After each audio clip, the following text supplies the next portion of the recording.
ذرا سوچئے، بچہ اسکول نہ جائے تو مارتے ہیں، مسجد نہ جائے تو کوئی بات نہیں، انگلش پڑھنا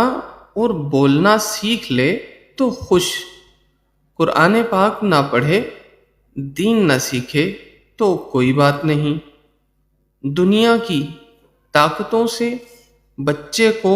متاثر کروایا، اللہ تعالی کی طاقت، قوت اور رحمت سے متاثر نہ کروایا، دنیا بھر کے جھوٹے قصے کہانیاں سنائیں، انبیاء کرام علیہ السلام، صحابہ کرام کے سچے واقعات نہ سنائے، فلمی ایکٹرس کی نقل کرے تو خوش،